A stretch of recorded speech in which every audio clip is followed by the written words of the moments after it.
Owen Castillo was not a complicated man. He did not think about big things very often. He thought about fuel costs, broken ship parts, and whether the next salvage job would pay enough to cover the month. He had been doing this kind of work for 6 years, and he was good at it. Not because he was special, but because he was careful, patient, and he never left a job half done. He was also, on most days, very calm. Almost nothing surprised him anymore. But the morning they found the alien woman under 6 meters of collapsed steel, even Owen had to stop and breathe for a moment. It had started as a normal job. The Veyrath station was a dead research post floating at the edge of a neutral corridor that nobody really owned and nobody really wanted. It had been abandoned for decades.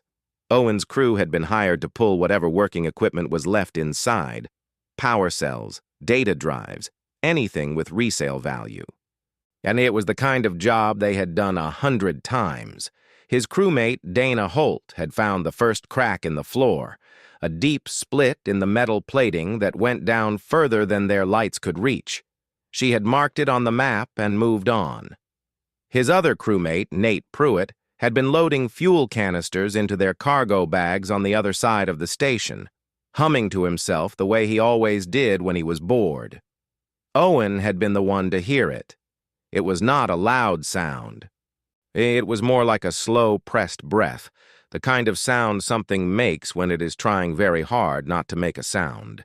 He had stopped walking. He had turned around. He had followed the noise down a narrow corridor that smelled like burned wiring and old rust, and then he had seen the pile of collapsed hull plating at the far end, and he had seen the hand. It was not a human hand. It had 4 long fingers, dark and smooth like polished stone, and it was reaching out from under a massive steel beam at an angle that meant the arm attached to it was probably badly hurt. The fingers were moving, just barely, but they were moving. Owen did not think very long. He pressed the call button on his shoulder radio and said, "Dana, Nate, come to Section 7. Bring the hydraulic jack." Then he walked over, crouched down next to the hand, and said quietly, "Hey, I can see you. I'm going to get you out." There was no answer. But the fingers stopped moving, and somehow that felt like a response. It took Dana and Nate 4 minutes to arrive. Dana's face when she saw the hand was easy to read. Her eyes went wide, and she immediately took a step back. Nate stopped in the doorway and did not move at all. Owen had already cleared the smaller pieces of debris by hand and was studying the main beam, figuring out the angle. "Owen," Dana said, her voice low and tight, "we don't know what that is." "It's hurt," Owen said. "Hand me the jack." "We should call this in first. We should—" "The jack, Dana." She handed it over. She did not look happy about it. What they uncovered, slowly and carefully over the next 20 minutes, was unlike anything any of them had seen in person before. She was tall. Even lying down, it was clear she would stand well over 2 meters. She had 4 arms, the lower 2 crushed and trapped, the upper 2 folded across her chest as though she had been protecting something. And her body was covered in chitin, a dark, layered armor that was part of her, not worn. It shifted color slightly as the light hit it, moving between black and deep blue like the surface of something very deep and very cold. Her face was the strangest part. It was not ugly. It was just completely different from anything human. Where eyes should have been, there were 8 of them. 8 small, glassy, amber-colored eyes arranged in a curved row across her brow, like a crown. They were all open. And they were all looking at Owen. He looked back at her for a moment. Then he opened his med kit and got to work. He was not a doctor. The med kit was a standard salvage crew kit, designed for humans, built for humans, tested on humans. Almost nothing in it had been made with a being like her in mind. But Owen worked with what he had. He identified the wounds by sight. 3 visible tears in the chitin where the steel had cut through. Leaking a dark, violet fluid that he decided to treat like blood because he had no better option. He applied pressure. He used the bio-seal bandaging, pressing it carefully over each wound and holding it until it bonded to the surface. He was not sure it would work on chitin. He tried anyway. The whole time he talked quietly to himself. Not to her, not to Dana and Nate, just to himself. Little words. Okay, that one's slowing down. Good. Next one. It was the way he always worked when he needed to concentrate. Dana had told him once that it was strange. He had never stopped doing it.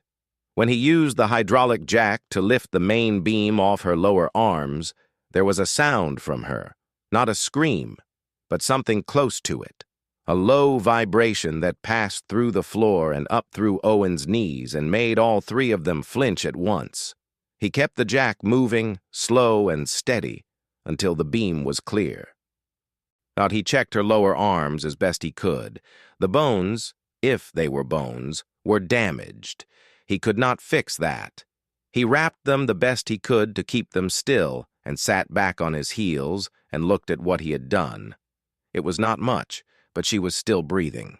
Nate was already on the radio by then, calling for an emergency medical evac relay, the kind that could carry a patient to a proper facility.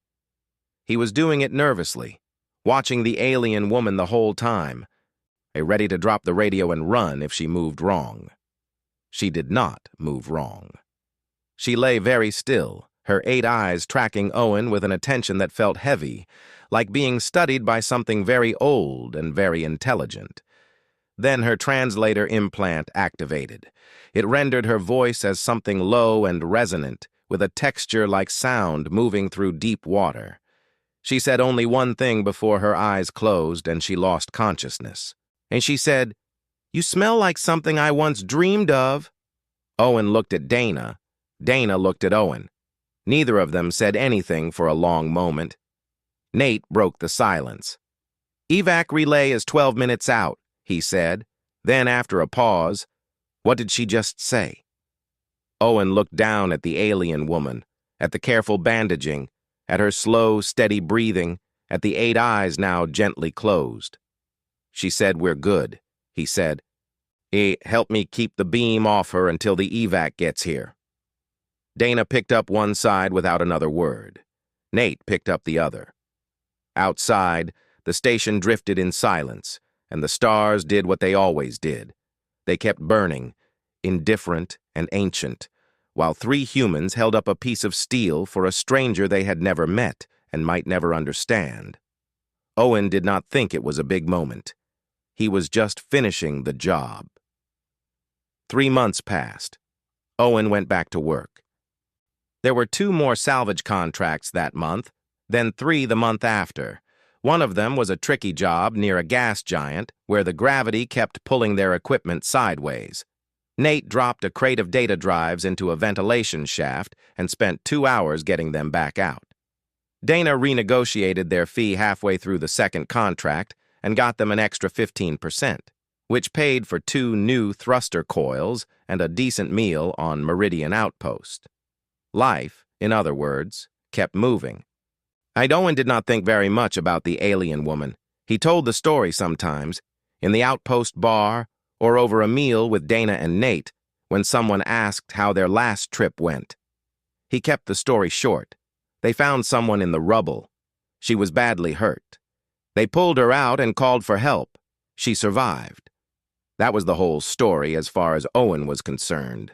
Dana always added that the woman had 8 eyes and was the size of a small vehicle. Nate always added that he had been very calm about it, which was not entirely true. Owen just drank his coffee and moved on. Then, on an ordinary Tuesday morning, a Veth diplomatic shuttle appeared in the orbital lane above Meridian Outpost. This was not normal. The Veth, the species to which the alien woman belonged, did not send diplomatic shuttles to outposts like Meridian. Meridian was a mid-level salvage and trade station with about 4,000 permanent residents, a decent repair bay, and a very average cafeteria. It was not the kind of place where empires sent their representatives. But there the shuttle was, smooth and dark and enormous, hovering in the outpost's outer lane with all the confidence of something that had never once been told it was in the wrong place. What made it stranger was what came through on the comm. The shuttle was not broadcasting to the outpost director. It was not asking for a government contact or a military liaison. It was broadcasting on all civilian frequencies in clear human standard language, asking for a specific person by name. Owen heard his name come through his personal comm while he was eating breakfast. He stared at the comm for a moment. Then he looked at Dana across the table. She had stopped chewing. "That's your name?" she said. "Yeah," he said. "That's a Veth diplomatic shuttle." "Yeah." She put down her fork. "Owen." "I heard it," he said. He went. Dana watched from the viewport of their docked ship, arms crossed, expression unreadable, as Owen walked across the connector bridge toward the shuttle in nothing but his work jacket, carrying no bag, no weapon, no paperwork. Just himself, slightly rumpled as usual, moving at his normal, unhurried pace, as though he were walking to the parts store and not boarding a vessel from one of the most powerful civilizations in the known galaxy. The shuttle door opened before he reached it. Inside, and he was met by two tall Veth attendants in formal gray coverings who led him without a word through a corridor that smelled like cold stone and something faintly floral. The interior of the shuttle was nothing like what he had expected. It was quiet, dim, and very clean, and every surface had a texture to it, like the walls themselves were made of layers that moved slightly when the light shifted. He was brought to a small room and offered a seat. He sat. No one explained anything. He waited. But what Owen did not know, what he had no way of knowing, was who he had pulled from the rubble of Veyrath Station. Her name, in the closest sound a human tongue could make, was Orvane. That was the simplified version. The full formal version had 43 syllables and was only spoken aloud during coronations and funerals. She was not a researcher. She was not a diplomat or a soldier or a scientist, passing through a dead station by accident. She was the Primarch Queen of the Second Veth Dominion, the living sovereign of over 400 star systems, the single most important political figure in Veth civilization, and one of the 5 most powerful beings in the known galaxy. She had been at Veyrath Station because of a secret meeting that was never supposed to be public knowledge. Something had gone wrong. The station had partially collapsed. Her escort had been killed or separated. She had been trapped, bleeding, running out of time. And then 3 humans in salvage gear had come through the corridor with a hydraulic jack. For 3 months after her rescue, Orvane had said nothing publicly about what happened. She had returned to the Veth Dominion, resumed her duties, and given no official statement. Her court had been told only that she survived an incident, that the details were classified, and that questions on the matter were not welcome. But privately, in the quiet of her own chambers, late at night when her advisors were gone, she had not been able to stop thinking about it. Not about the accident. Not about the pain. About him. About the way he had crouched down next to her with no hesitation. About the way he had not looked afraid, had not looked calculating, had not looked like someone trying to figure out what she was worth to him. About the quiet, muttered sounds he made while he worked. So focused. So steady. About the way he had held the bio-seal bandaging in place with both hands and waited, patient as stone, for it to bond. No one in Orvane's life had ever helped her without knowing who she was. From the moment of her birth, every hand extended toward her had understood the weight of the gesture, the debt it created, the relationship it formed, the obligation it carried. That was how Veth society worked. Help was never free. It was always an exchange. But this human had not known. And he had simply seen her and decided she should not die. In Veth culture, when someone saves your life, that life belongs to them. It is law, old, absolute, and deeply sacred. The saved must present themselves to the rescuer. The debt must be named and claimed. It cannot be ignored, cannot be forgiven without ceremony, cannot simply float unresolved in the space between two people. Orvane had sent the shuttle to Meridian because the law required it. But she had also sent it because, or if she was honest with herself, she had wanted to see him again. She wanted to understand what kind of creature helped a stranger for no reason at all. Back in the small waiting room aboard the shuttle, Owen was starting to get a little hungry. No one had offered him anything to eat. He considered asking, decided it might be rude, and stayed quiet. The shuttle began to move. Owen looked at the wall for a moment, then leaned back in his chair and closed his eyes. Whatever this was, it would explain itself eventually. Things usually did. He had no idea, sitting there with his eyes closed and his stomach quietly empty, that he was at the center of the most politically significant moment in Feth-human relations in 100 years. He was just a man on a shuttle, waiting to find out what happened next. The Veth High Court was the largest indoor space Owen had ever been inside. He stood at the entrance and looked up, and kept looking up, and the ceiling was still going, and the chamber was carved out of something that was not quite stone and not quite metal, a dark gray material that caught the light and held it, giving everything a faint inner glow, like the walls were breathing. Tall, narrow windows ran from floor to somewhere he could not see, and through them came thin blades of blue-white light that cut across the floor in long diagonal lines. Thousands of Vethari lined the upper galleries. They were all different sizes, all different stages of age, but they all shared the same quality of absolute stillness. They did not fidget. They did not whisper to each other. They simply watched, with their many eyes, as Owen was walked down the center of the chamber floor by two attendants toward the far end. He kept his face calm. He was very focused on keeping his face calm. At the far end of the chamber, on a raised platform of the same gray material as the walls, stood Orvane. She was fully recovered. And that was the first thing Owen noticed. Her lower arms, which he had wrapped in damaged bio-seal bandaging in a collapsing space station, were completely healed. She stood straight and still, covered in deep ceremonial plating that layered over her natural chitin-like armor, dark blue and black, catching the light the same way her skin did. She was taller than he remembered. Or maybe the room made everything taller. Her 8 eyes found him immediately when he entered. They did not move away. The Owen stopped at the place the attendants indicated. He stood there and looked at her, and she looked at him, and the entire court was silent. Then one of the court officials, a very old Veth with pale, almost translucent chitin, began to speak. The translator rendered his voice as dry and precise, like paper being folded.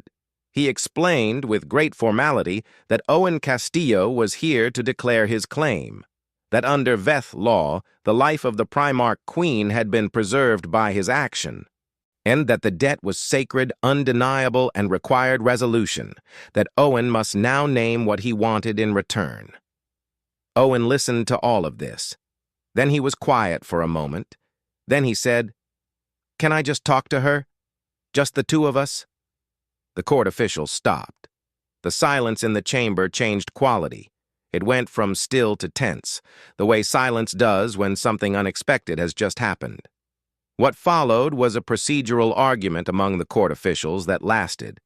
By Owen's count, close to 40 minutes. Voices were raised, old texts were referenced. 2 of the officials seemed genuinely upset. One of them kept gesturing at Owen with a secondary arm as though pointing out evidence of something troubling. Owen stood and waited. He had nowhere else to be. Eventually, with great reluctance and several formal qualifications read aloud for the record, the court agreed.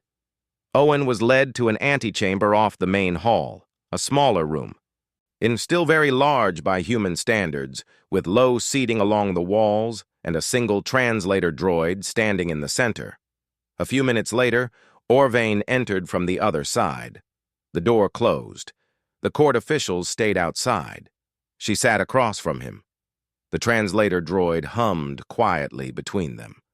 For a moment, neither of them spoke. Owen noticed that she was sitting very straight, very formal, and the way someone sits when they have been taught since childhood that posture is a language. He was sitting the way he always sat, elbows on knees, relaxed, looking at her with open curiosity. "How are your arms?" he asked. She looked at him for a moment. Then she answered, fully, precisely, with the specific medical detail of someone who had read every report written about her own recovery. She told him the names of the bones that had been fractured, the treatment used, the healing timeline, and the percentage of mobility restored. Owen nodded slowly while she talked.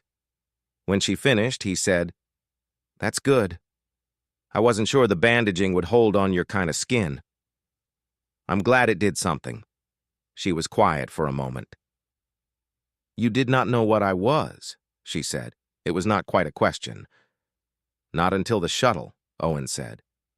"They told me on the way here.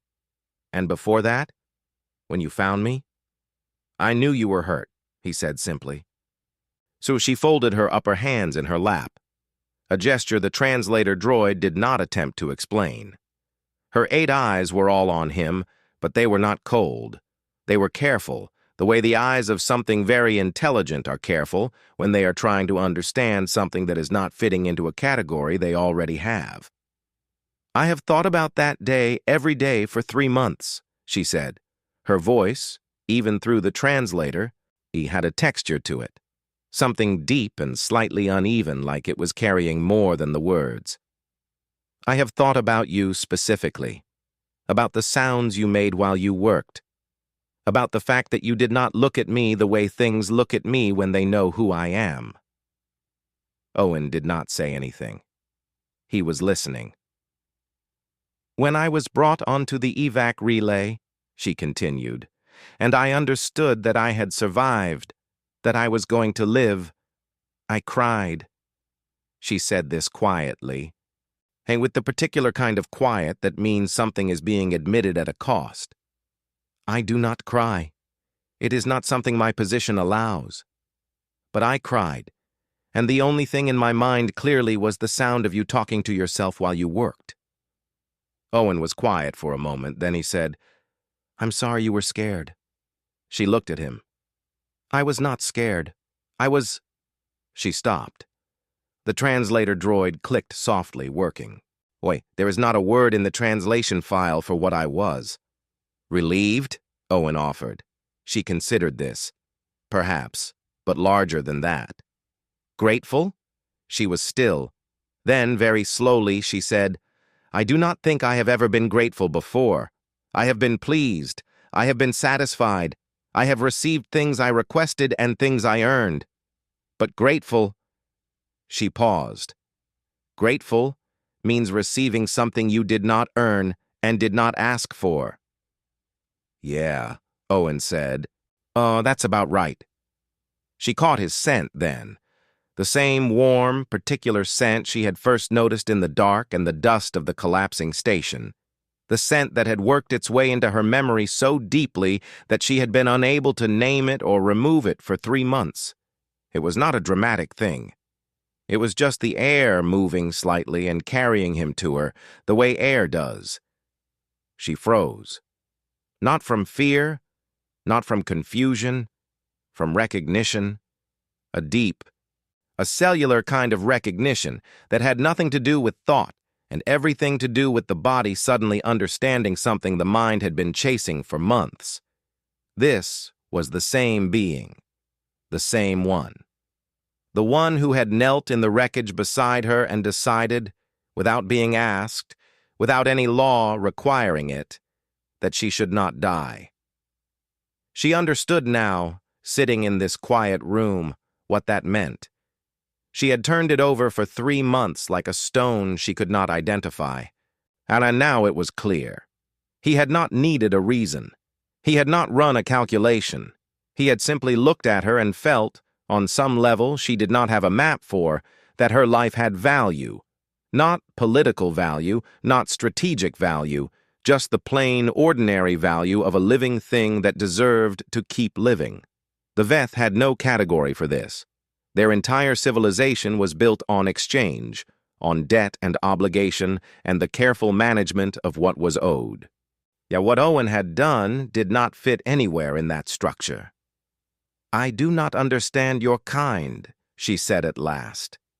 Her voice was very steady, but her upper hands had unfolded from her lap and rested flat on the arms of her seat, which the translator droid also did not explain. "You helped me without a claim. You left without taking anything. You did not even tell anyone what you had done." "I told some people," Owen said a little honestly. "Bar story. It's a good bar story." Something moved across her face that might have been surprise or might have been something else entirely.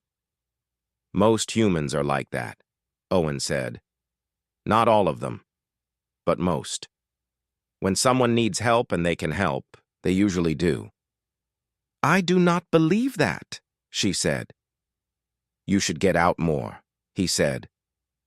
The sound she made then was not laughter in any human sense.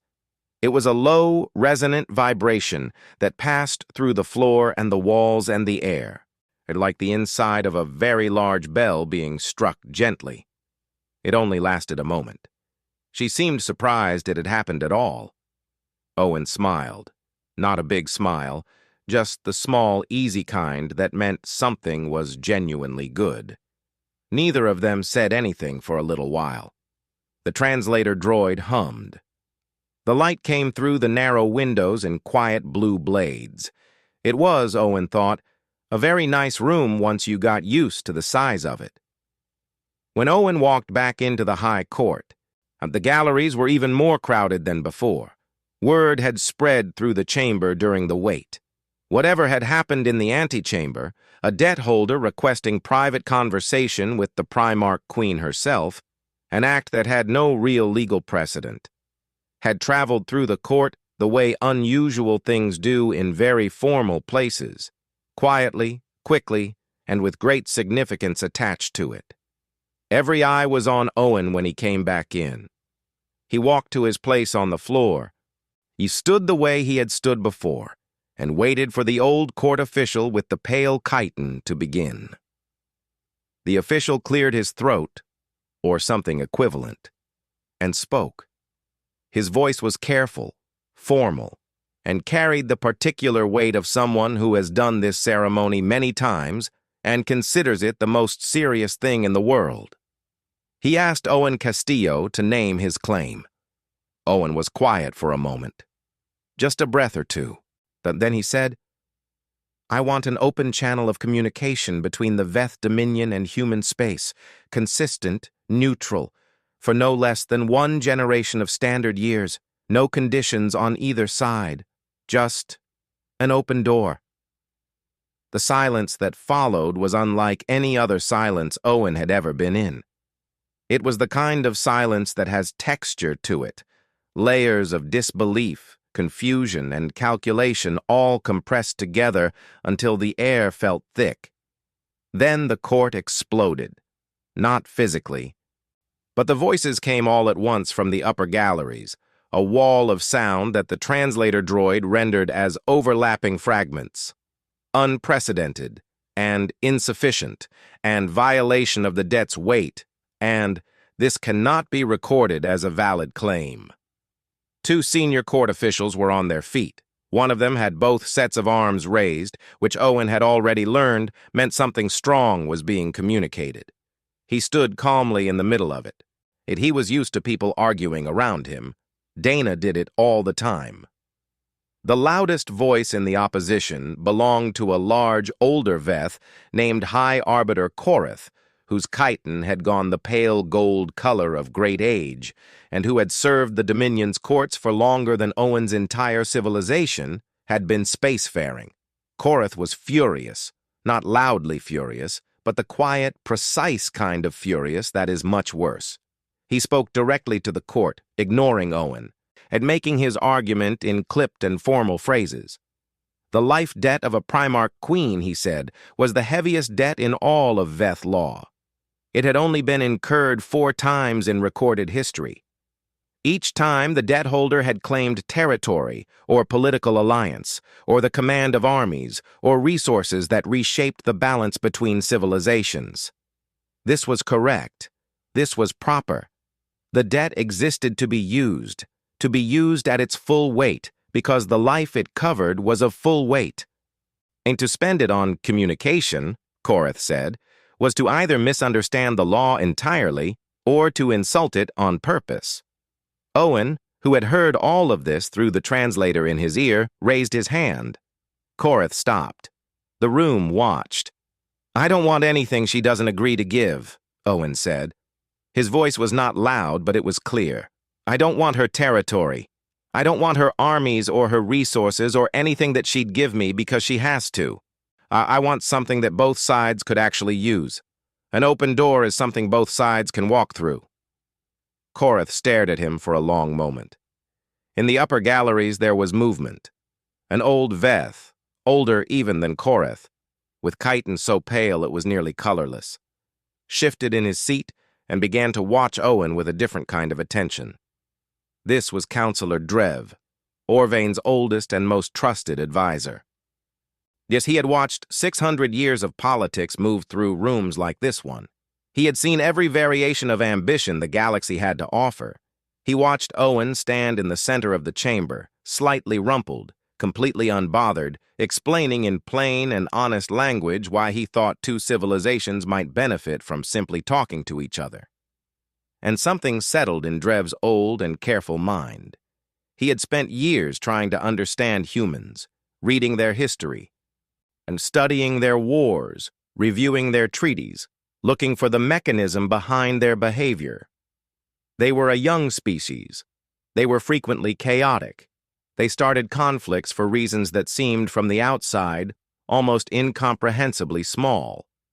But they also ended those conflicts in ways that should not have worked, with agreements built on things no other species had ever thought to build agreements on. Things like goodwill and shared meals, and the memory of someone once doing something kind. He had always thought this was a weakness, a soft spot in an otherwise interesting civilization. He did not think so anymore. Because the pattern he now recognized, watching Owen stand in the most powerful court in the Dominion and ask for nothing but an open door, was not naivety. It was not a failure to understand what he could have taken. It was a choice, made clearly and without apology, to build something that could last longer than a single claim. No species that had spent 100,000 years on obligation and debt had ever thought of this. It was too simple. It was, in the way that truly effective things often are, almost embarrassingly simple. Drev rose from his seat. The gallery near him went quiet. He spoke briefly, which was unusual. Drev was known for long arguments. He said only that the claim was unusual, and unusual was not the same as invalid, and that a Primarch Queen's life debt resolved through the establishment of lasting dialogue between 2 civilizations was, by any reasonable measure, a resolution of appropriate scale. Then he sat down. Koreth argued for another 10 minutes. The court debated for 20 more. Owen stood and waited, the way he waited for salvage equipment to finish cycling or for Dana to stop negotiating and close the deal. The vote was 5-3. Orvain, who had stood at the far end of the chamber through all of it without a word, stepped forward. She moved to the court seal, a wide, flat surface embedded in the chamber floor, carved with symbols Owen could not read, and she pressed her lower hand against it. The hand Owen had splinted with salvage bandaging and a piece of bent metal in a collapsing station. The seal lit up. The chamber was quiet again, but it was a different quiet now. Not tense, not confused. Something had just changed shape in the room, and everyone in it understood that the change was real. Owen looked at the lit seal for a moment. Then he looked at Orvain. She was looking back at him. Her expression was the same careful, studying expression she had worn in the antechamber. Still trying to fit him into something, still not quite finding the shape of it. He gave her a small nod. She was still for a moment. Then, very slightly, so slightly that Counselor Drev was probably the only one in the room who caught it. She nodded back. Korath, gathering his robes and preparing to leave the chamber with the particular dignity of someone who has lost a vote and intends to make it clear they are not happy about it, paused near Owen on his way out. He looked at Owen for a long moment. His old gold eyes were hard to read. "You could have taken half the Dominion's eastern corridor," he said. "Oh, I know," Owen said. "And you chose this." "Yeah." Korath made a sound that the translator did not attempt to render. Then he walked past, and Owen watched him go, and did not feel the need to explain himself further. Behind him, the great chamber of the Veth High Court was slowly beginning to empty. Outside the tall, narrow windows, the light was changing.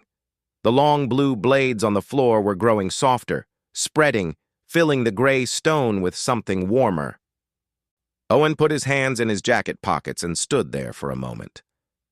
It was not a bad room, he thought, once you got used to how big it was.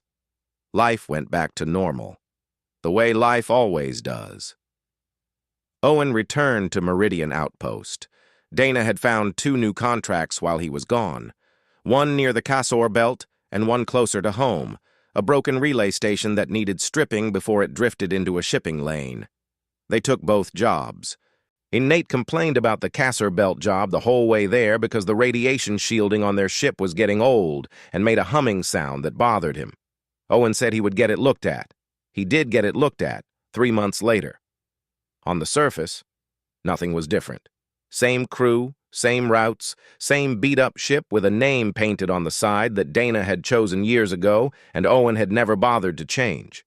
Same outpost bar, same coffee that was never quite hot enough. But once a month, a signal arrived on Owen's personal comm. It was always brief, sometimes just a few sentences, sometimes a little longer. It came from a Veth diplomatic relay coded to his specific ID, and the voice that came with it was low and resonant, like sound moving through water, and it belonged to Orvane. The first message was formal. She told him the accord had been filed with the Dominion's legal archives. She told him the first human Veth communication line had been opened at the neutral post of Thenvar Station. She told him the line was being used. She ended the message with a phrase that translated closely to "this was noted with satisfaction," which Drev would later tell her was a cold way to address someone who had saved your life. But she had not known that yet. Owen's reply was 4 sentences long. He said he was glad the line was working, and he asked if she had read anything interesting lately. He said the relay station job had gone well. He said he hoped she was doing okay. She stared at his reply for longer than she would ever admit to anyone. The second message was less formal. She had, in fact, been reading. She had found a human historical archive accessible through the new communication line, and she had started working through it. Not the political records, which she had access to already, but the ordinary things, journals, personal accounts, letters written by humans during hard periods of their history, kept and recorded because someone had decided they were worth keeping. She told him she found this difficult to understand, the human habit of recording small, personal things, the habit of writing letters to people who might never read them, the way a human soldier in an old war had written home to his mother about a dog he had briefly befriended, even while the world around him was falling apart. Now, she did not say why she found this difficult to understand. She did not need to. Owen understood. He wrote back that humans were afraid of being forgotten, that writing things down was a way of saying, "I was here and this mattered to me," even if no one important was listening. He said he thought the soldier probably missed his mother more than he missed anything else, and the dog had just been a safe way to say so. She did not reply to that one for 10 days. When she did, she said only, "I think I understand your species better than I did before. I am not sure it makes me less confused." Owen laughed when he read that. Dana, who was sitting nearby at the time, asked what was funny. He said he had gotten a good message. She looked at the comm, looked at him, and decided not to push. The months turned into years. Dana started seeing someone from the outpost engineering bay, a quiet, careful woman named Lou who fixed fuel systems and made very good food. Owen attended their first shared dinner and contributed nothing to the meal except an appetite and consistent compliments. Nate got a dog, a large and very relaxed animal he named Cargo, who was allowed on the ship because Owen said yes before thinking about it and could not take it back with dignity. Cargo slept on the co-pilot seat and was afraid of airlocks. Owen got grayer at the temples. He got a small scar on his left hand from a cable that snapped during a job, and he added it to the collection of small scars that people who work with their hands accumulate over the years. He kept doing the work. He kept being good at it, and once a month, the message came. And he always replied. The messages changed slowly. They got longer. They got less formal. Orvain started asking him direct questions about human customs she did not understand, about things she had read, and about small observations she had made during diplomatic meetings with human representatives that she did not feel she could ask anyone else without it becoming a political thing. Owen answered honestly and without performance, which she came to rely on in a way she never said directly, but which was clear from the questions she kept asking. He told her once that most humans found silence uncomfortable. She replied that most Vethari found noise uncomfortable. He said that probably explained a lot. She said it explained almost everything. In the 6th year, the first full Veth-human cooperative charter was drafted.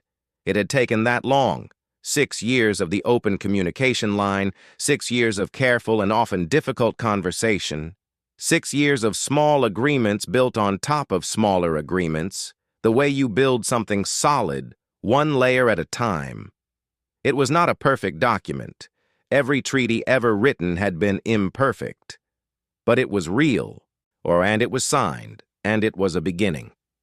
The signing ceremony was held on neutral ground, a purpose-built station at the edge of the Thenvar corridor, equidistant between human space and the Dominion's border.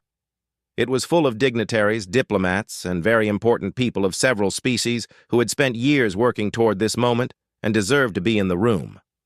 Owen was invited as a private citizen. He stood near the back, next to an exit. Because large formal gatherings made him feel like he was standing in someone else's space. Dana was with him. She was wearing a better jacket than usual. He was wearing his usual jacket. "You should be up front," Dana said quietly. "I'm fine here," Owen said. "You literally started this." "The diplomats did the actual work," he said. "I just asked for a door. They built the whole house." Dana looked at him with the expression she sometimes wore when she was deciding whether to argue with him. She decided not to. The ceremony was long. There were speeches in several languages, formal readings of the charter, and a great deal of ceremonial movement that meant things Owen did not fully follow. He watched it all from the back with his hands in his jacket pockets, relaxed in the way that only a person who is not performing relaxation can be. Orvain presided over the ceremony.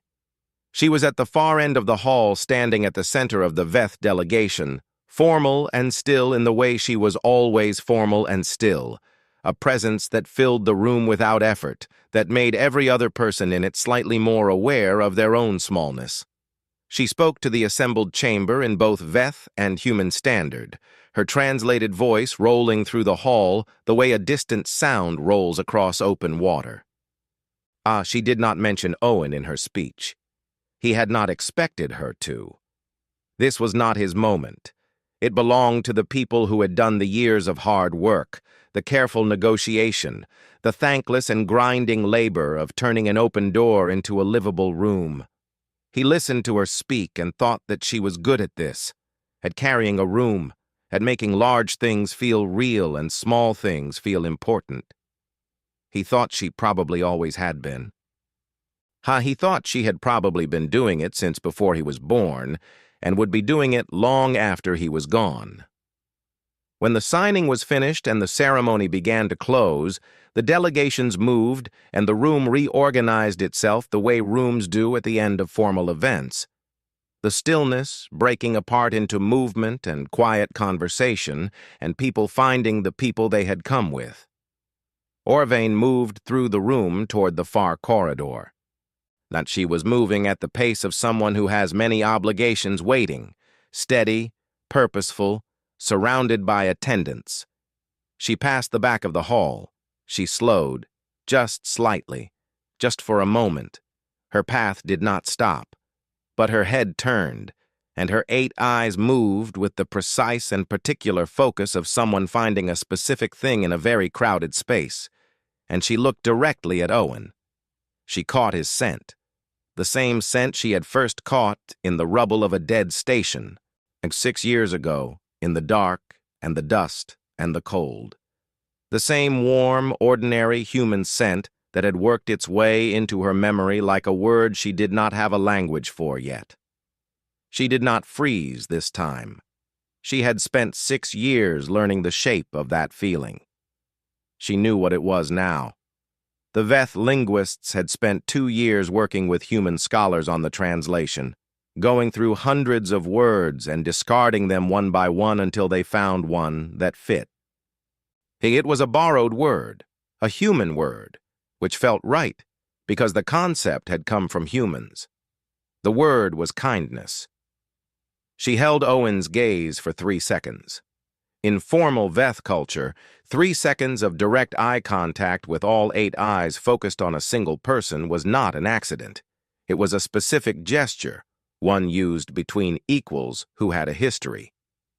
Counselor Drev, standing 20 feet away, saw it and was quiet for a moment. Then she moved on. Owen watched her go. While he was quiet for a few seconds. Then he nodded to himself once, the small private nod of a man who has seen something that mattered and does not need to explain it to anyone. "Was that?" Dana started. "Yeah," Owen said. "Did she just—" "Yeah." Dana looked at the place where Orvain had been. Then she looked at Owen. "You know," she said, most people who save the life of the most powerful being in 400 star systems don't end up standing in the back of the room. Most people who stand in the back of the room," Owen said, "are having a perfectly good time." Dana laughed. The sound was warm and real and very human, and it mixed with the low hum of the station and the voices of several dozen species all learning, slowly and imperfectly, how to be in the same room together. "Come on," Owen said. "You promised me dinner was on your expense account this time. I intend to hold you to that." They walked out together into the corridor, and the signing ceremony settled behind them into history, and somewhere across the room, Counselor Drev was writing a note in his private record, as he had done at every significant moment he had witnessed in 600 years, so that the small, true things would not be forgotten. He wrote, "The human stood in the back. He did not need to be at the front. And he had already done the thing that mattered years ago, quietly, in the dark." Then he closed his record and went to find something to eat, because even very old advisors get hungry, and the station, he had heard, had a decent cafeteria.